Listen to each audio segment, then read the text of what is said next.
In this next section, we will explore two important topics: community policing and terrorism. Although they are presented together, this does not mean that Professor Reese considers either topic less significant.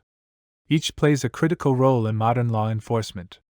In fact, during a job interview, you may be asked to explain the role of the police in both areas, so it's essential to understand them thoroughly. For decades, police followed the professional model, which rested on three foundations: preventive patrol, quick response time, and follow-up investigation. To help solve both minor and major problems in a neighborhood and to reduce crime and fear of crime, police officers must be in close, regular contact with citizens. That is, police and citizens should work cooperatively to build a strong sense of community, and should share responsibility in the neighborhood to improve the overall quality of life within the community. With community policing, citizens share responsibility for their community's safety. Citizens and the police work collectively to identify problems, propose solutions, implement action, and evaluate the results in the community.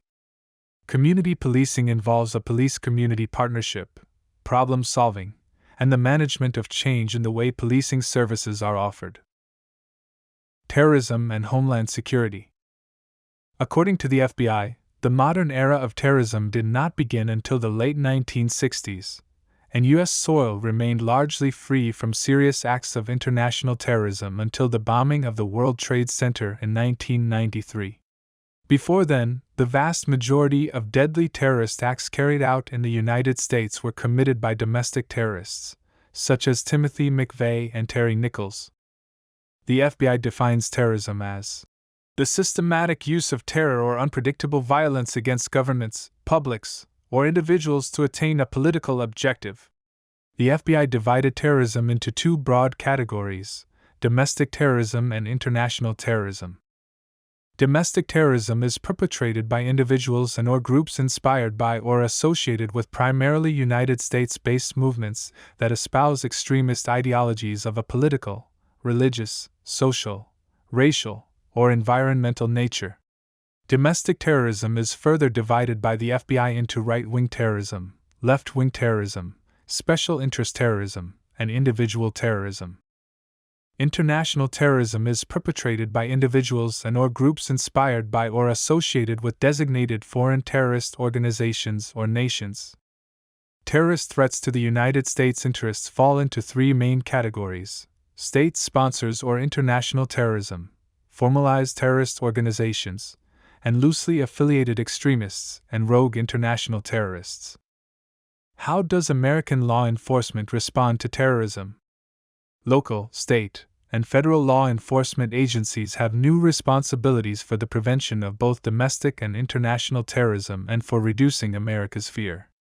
President George W. Bush laid out four general policy principles.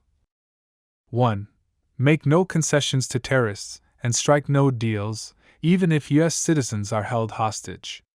2. Bring terrorists to justice for their crimes, no matter how long it takes. 3. Isolate and apply pressure on states that sponsor terrorism to force them to change their behavior. 4. Bolster the counter-terrorist capabilities of those countries that work with the United States and require assistance.